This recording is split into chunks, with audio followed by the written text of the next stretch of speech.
I've got some troubling news about England's royal family. The room did not erupt when Duchess Sophie spoke. It became completely still. A palace microphone remained live. Camilla's expression hardened, and every person around the table understood that something irreversible had happened.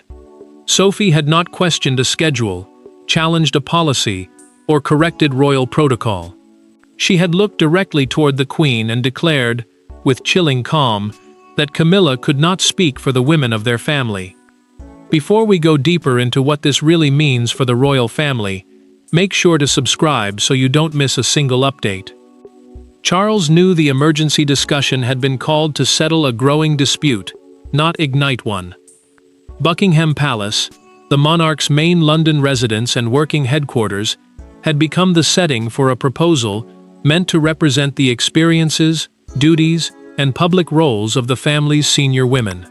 Camilla believed the initiative required one clear voice. Sophie believed that voice had already drowned others out. Sophie interrupted her without raising her tone. "You cannot speak for the women of this family." Charles heard it. William heard it. Catherine, Anne, Edward, and the senior aides heard it too. The trusted confidant kept both hands on the table, yet her fingers tightened around a silver pen as she explained that too many women had been spoken about instead of listened to. Camilla removed her reading glasses and placed them beside her folder. The Queen's face paled, then hardened. She asked whether Sophie understood the seriousness of challenging her before the king and the future monarch. Sophie did not retreat. She pushed the pen away, opened a small blue notebook, and began citing dated concerns from private conversations with Anne, Catherine, Louise, and palace staff. A communications aide suddenly noticed the danger.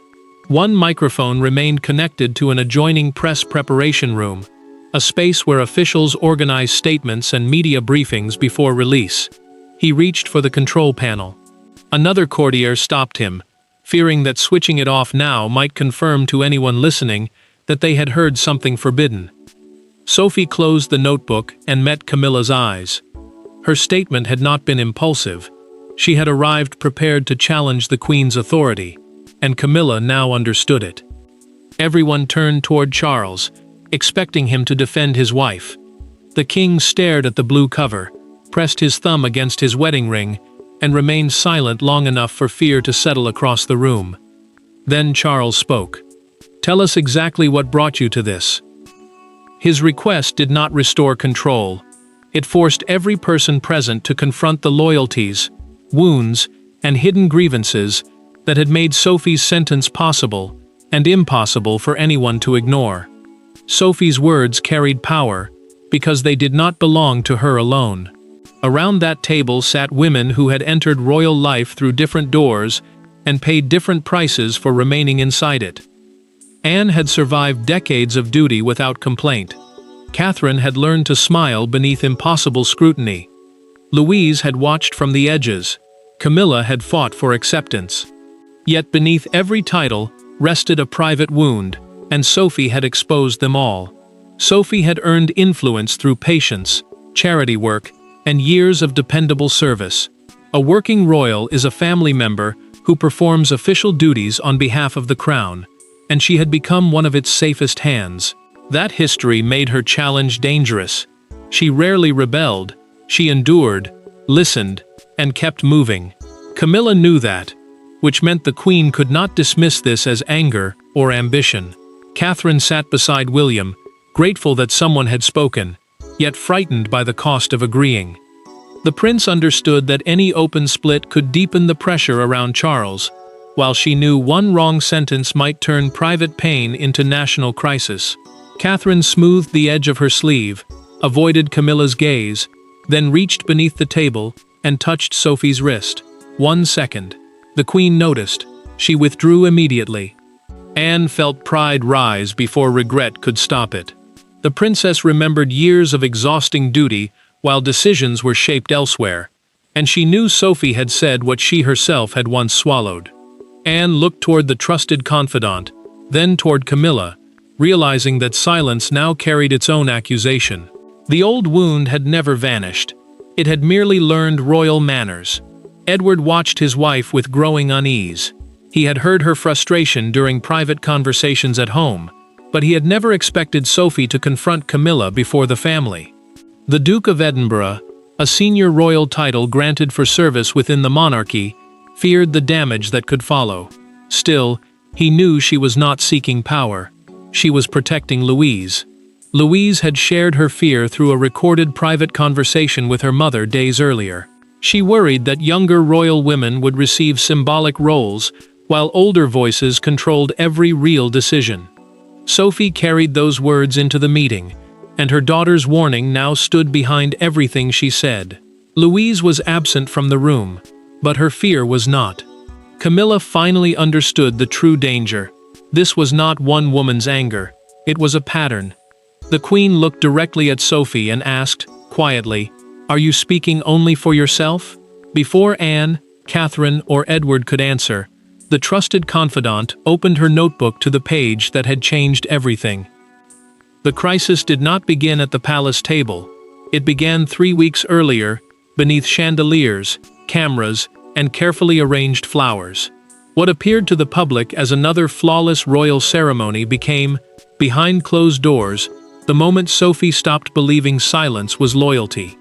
One name was removed, one speech was rewritten, and one young woman was left standing alone, while senior courtiers pretended not to notice.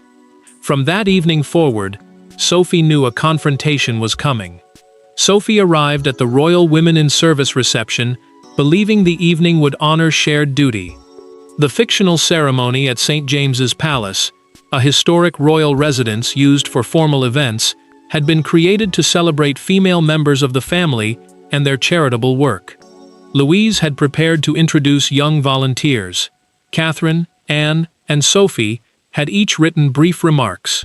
Then Camilla approved a new program only hours before the first guest arrived. Camilla placed herself at the center of the revised order.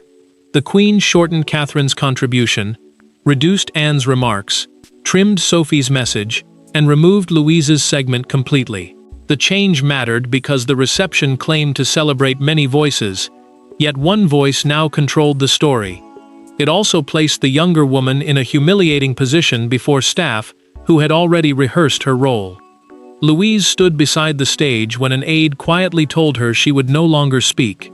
She forced a smile, stepped behind the curtain, and fought back tears. Sophie found her beside a stack of unused program cards. The mother said nothing. She removed her event badge and placed it in her daughter's hand, but the trusted confidant's silence had already begun turning into anger. Sophie confronted the program director in a service corridor and demanded an explanation. The aide admitted through a documented post-event account that Camilla wanted one clear female voice representing the family. Later, the Duchess found the final speech and discovered that a paragraph naming Anne, Catherine, Louise, and other royal women had been cut. The omission was deliberate. The message was unmistakable. Sophie approached Camilla after the reception and asked why Louise had been excluded. The Queen answered, "Representation requires discipline, not competing voices." The Duchess replied, "Then it is not representation." Neither woman raised her voice, but both understood that the argument had crossed a line. Sophie returned to Windsor that night and opened a blue notebook. She wrote the ceremony's date across the first page, then recorded every change, every quotation, and every reaction. When she later recounts that evening inside Buckingham Palace, Camilla no longer hears a complaint about protocol. She hears a direct accusation about how she has used power, and who suffered most. Camilla closes the folder before Sophie finishes speaking. The sharp sound cuts across the table like a warning. She has heard about the ceremony, the cancelled speech, and Louise's humiliation, yet she rejects the accusation behind them. This is no longer a formal family meeting. It has become a personal confrontation between two women who believe they are protecting the monarchy, and who now realize that only one can define what protection means. Camilla insists the reception required one focused message. The Queen argues that several competing speeches would have weakened its public impact and confused the purpose of the event. A royal initiative is an organized program supported by the palace to promote a public cause, and she believes leadership requires control. Sophie answers that efficiency cannot excuse erasing the women whose work gives that cause meaning. The trusted confidant speaks calmly, but every word lands harder. Camilla rises and moves away from the table. Sophie stands as well. With nothing separating them, the Queen asks, "Are you accusing me of silencing this family?" The Duchess sees her hands trembling, yet lowers her own voice. "I am telling you, they have become quieter since you began speaking for them." Camilla feels betrayed. Sophie feels wounded, but certain. Edward pushes his chair backward and asks his wife to sit before the argument becomes impossible to repair. The Duke fears that one more sentence could fracture loyalties around Charles and turn a private dispute into a public crisis. Sophie looks at him with disappointment. She hears caution, but she also hears another request for silence. Edward recognizes that pain immediately, and his fear deepens. Anne sets down her teacup. The princess confirms that nobody consulted her about the initiative, despite her being the most senior working woman after Camilla. Her admission matters because Anne has spent decades carrying difficult duties without demanding attention. Now she refuses to let restraint be mistaken for agreement. Catherine finally speaks. She says comments prepared by her team were altered without her approval. William turns toward her, shocked that she kept this from him. The future king studies her face, while she feels relief and fear arrive together. Catherine has supported Sophie, and Camilla now understands that the challenge is spreading. Camilla turns toward Charles. The Queen asks him to confirm, immediately, and before everyone present, that she still controls the initiative. Sophie watches the king. Anne watches him too. Charles opens his mouth, then hesitates. In that silence, Camilla realizes the rebellion may already have moved beyond her reach. She expected one sentence to restore order, but his delay revealed that the center of power had already shifted beneath them. Every royal conflict eventually reaches the same person. The monarch expected to transform emotion into order. Charles now faces an impossible choice. Defend Camilla, and he risks telling Anne, Catherine, Sophie, and Louise that their concerns do not matter. Challenge the Queen, and he humiliates the woman he spent years protecting. The room waits for a command, but Charles looks less like a king preparing judgment, and more like a husband watching duty, separate from love. William breaks the silence first.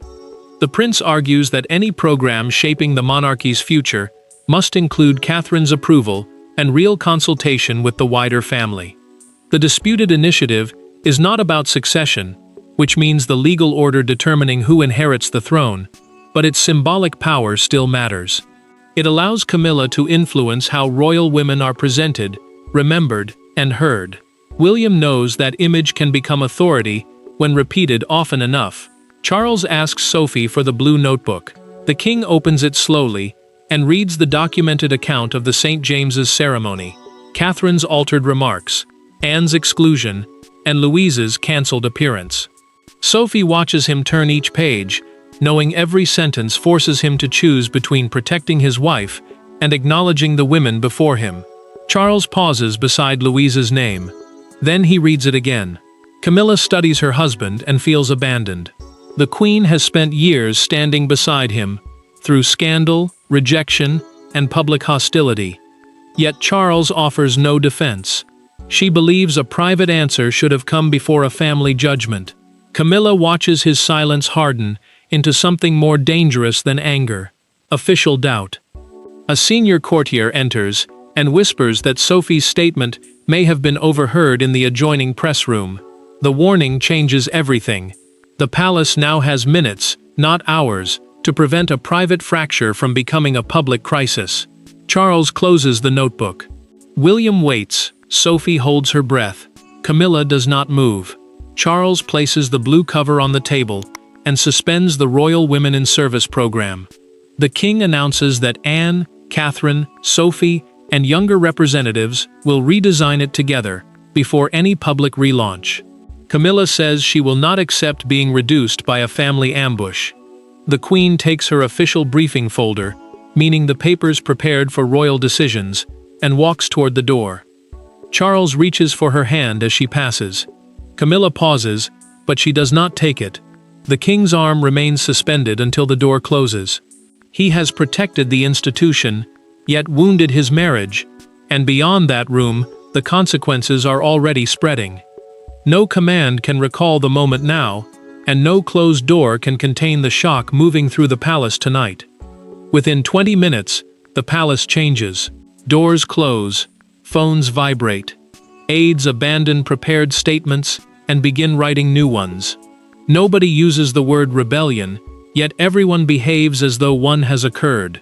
Sophie remains inside the meeting room, surrounded by people who supported her, but she does not feel victorious. Camilla has vanished into her private apartment. Charles refuses to speak, and the institution built upon unity is quietly dividing into camps. The communications office cancels the planned announcement promoting Camilla's initiative. That office is the palace team responsible for public statements, press questions, and official messaging, and its silence matters because delay invites speculation. Staff receive one instruction: do not discuss Sophie's words. Some courtiers insist she prevented a deeper crisis. Others believe the trusted confidant broke the monarchy's unwritten rule by challenging family authority near a press operation. Sophie returns to her chair and sees the mark left by her silver pen. Her certainty remains, but triumph never comes. She fears Louise will be blamed for inspiring the confrontation, and she worries Edward will pay for standing beside her. Sophie closes her eyes, hearing Camilla's question again. Was she speaking only for herself? The answer now feels heavier than the accusation. Camilla struggles with the clasp of a pearl bracelet inside her private apartment. Her hands shake until a dresser offers help, but the Queen dismisses everyone. A dresser is a trusted attendant who helps a royal prepare clothing and jewelry. Yet Camilla refuses even that quiet comfort. She sits beside untouched tea, feeling abandoned by Charles and judged by a family she believed she had served. The first leak escapes before anyone can contain it. A journalist sends an editor a message quoting the words, "Cannot speak for the women." The speaker's identity remains unclear, but the phrase is enough. Charles receives the warning through a private briefing and says nothing. The king understands that silence once protected the palace. Tonight, it is feeding the fire. Edward enters the meeting room and kneels beside Sophie's chair. He admits he was frightened, not ashamed of her, and says he should have supported her before asking her to sit down. The Duke takes the blue notebook, closes it gently, and whispers, "You do not have to defend everyone alone." Sophie finally looks at him, and her guilt begins to crack. Edward remains beside her, refusing to let fear separate them again. A handwritten note arrives moments later. Camilla requests a private meeting after sunset. No husbands, advisors, secretaries, or recording devices. Sophie reads it twice. The formal battle has ended, but the true reckoning is about to begin, with no titles left to hide behind. At 9 o'clock, Sophie enters a small sitting room where no photographers have ever been invited, and no official minutes are taken. Camilla is already waiting beside an unlit fireplace. There are no aides, no husbands, and no polished table wide enough to hide behind. For the first time that day, neither woman is performing for the institution. One has been publicly challenged. The other has risked her place within the family. What happens next will determine whether the damage becomes permanent. Camilla chooses a modest room far from the state apartments, the formal palace rooms used for ceremonies, audiences, and official business. 2 cups of tea sit between them, untouched. The Queen says she does not want an apology written by advisors or softened for the record. She wants one answer from Sophie. Did the trusted confidant mean to strip away her authority or force her to use it differently? Camilla admits the fear beneath her control. Through this private conversation, she says every disagreement surrounding her position has been used to question whether she belongs in the family. The Queen explains that one unified message felt safer than many competing voices. Sophie listens, But she does not surrender the truth that brought her there. Sophie tells her the confrontation was never about an old scandal or a royal title. It was about Louise standing behind a curtain, believing her voice had been removed because it was inconvenient. The Duchess says that moment changed silence into complicity. Camilla hears the pain in her words, and the Queen's anger begins to loosen. Camilla asks the hardest question. Did Anne or Catherine encourage this challenge? Sophie refuses to shift responsibility. She says the words were hers, even if the hurt was shared. The trusted confidant will not protect herself by turning two women into conspirators, and Camilla recognizes the courage in that refusal. Silence stretches between them. Then the Queen lifts her tea, discovers it has gone cold, and laughs without humor. I mistook control for protection, Camilla admits. She accepts that no single woman, not even the monarch's wife, should claim to represent every royal woman without consent. Sophie reaches for the pot and pours her a fresh cup. Sophie proposes a shared council, meaning a group that makes decisions together rather than through one voice. Camilla agrees to remain involved without controlling the message. The Queen will face the family the next morning and accept the change publicly if required. Sophie leaves with compassion, not victory. Camilla remains with shame, but also relief. Inside the palace, they have found a path forward. Outside its gates, however, the leaked sentence has become a national spectacle. At dawn, the sentence belongs to the public. It appears on screens and newspaper covers before the palace releases a word. Sophie's challenge is no longer a private disagreement about one royal program. It has become a symbol onto which thousands project their own experiences of being interrupted, represented, or ignored. Yet behind the noise, one image captures the morning more powerfully than every headline combined. Broadcasters repeat the leaked phrase and call it a serious clash among royal women. The Palace Communications Office, the team responsible for official statements and press responses, confirms that the Royal Women in Service initiative is being restructured. It refuses to repeat Sophie's exact words or explain what happened inside the family meeting. That silence leaves the public to decide whether this was rebellion or reform. Sophie watches the coverage from home, wearing an ordinary gray cardigan as her own words appear beneath her photograph. Louise enters the kitchen, switches off the television, and asks whether her mother regrets speaking. The Duchess hesitates because she now understands the cost. Louise then says, "You said what I could not." Sophie feels pride, fear, and grief collide at once. Charles places the morning papers beside Camilla without opening them. The king knows every headline will wound her, yet the Queen refuses an aide summary and reads the largest one herself. A fictional national newspaper shows Sophie and Camilla facing opposite directions, beneath the words, "One crown, many voices." The framing changes the debate. This is no longer simply about hostility between two women. It is about whether one voice can honestly represent many lives. Outside Buckingham Palace, a crowd gathers beside the railings. One woman raises a handmade sign reading, "Let them speak for themselves." A young girl beside her mother points toward the palace as cameras capture the moment. Camilla sees the image later and feels exposed, but she does not retreat. The palace announces that Camilla, Anne, Catherine, and Sophie will attend an engagement that afternoon. Anne accepts without comment, while Catherine confirms that she will not withdraw. The princess knows absence would look like surrender, and the future queen knows silence would erase everything already risked. Their decision turns the appearance into a final test of whether the private agreement can survive public judgment. As the four women arrive separately, the Queen pauses, turns back, waits for Sophie, and gestures for her to walk beside her. Anne follows close behind, and Catherine joins them without hesitation. That single choice says more than any statement. Their walk is not a return to the old order.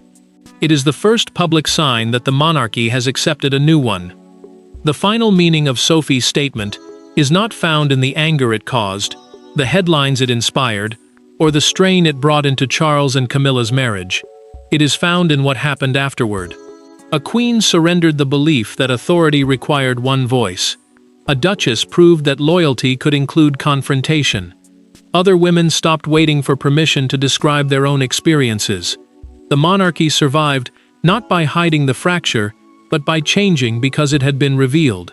Camilla accepts the structure without pretending the conflict never happened. The Royal Women in Service Initiative is replaced by the Council of Royal Women, a fictional group where senior and younger royal women shape decisions together. Anne, Catherine, Sophie, and rotating younger representatives now participate as equals. The Queen keeps her ceremonial seniority, but no statement speaks for every woman without direct approval. Sophie later tells Louise that courage does not always arrive as a shout. Sometimes it is one calm sentence, spoken when silence would be easier. Her daughter answers that watching her mother speak changed how she sees her own future. Louise no longer believes younger women must accept symbolic roles while others control the meaning behind them, and Sophie knows the cost was not wasted. Charles also faces what the crisis exposed. The king apologizes to Camilla for missing the fear beneath her control and for failing to notice the frustration growing around them. She admits his decision protected the crown, even though it wounded her deeply. Camilla does not excuse herself, and Charles does not ask her to forget. Their marriage moves forward through honesty rather than denial. At the council's first event, Camilla steps to the microphone and makes her acknowledgement through a public address. She says the women of the family carry different histories and must speak in their own voices. Then the Queen invites Sophie forward. The trusted confidant accepts without triumph, because this was never about replacing one woman with another. Afterward, Camilla briefly takes Sophie's arm before they leave together. The gesture does not pretend they are suddenly close. It shows that two women confronted each other and chose change over resentment. Anne and Catherine gain real influence. Louise gains proof that inherited protocol does not require disappearance. Sophie did not overthrow Camilla or divide the monarchy forever. She broke an older habit, mistaking quietness for agreement. Camilla's authority survived, but it changed. Sophie's loyalty survived, but it gained a voice. The family moved forward because silence no longer held the final word. Thanks for watching. Please don't forget to like and subscribe, and we will see you in next one.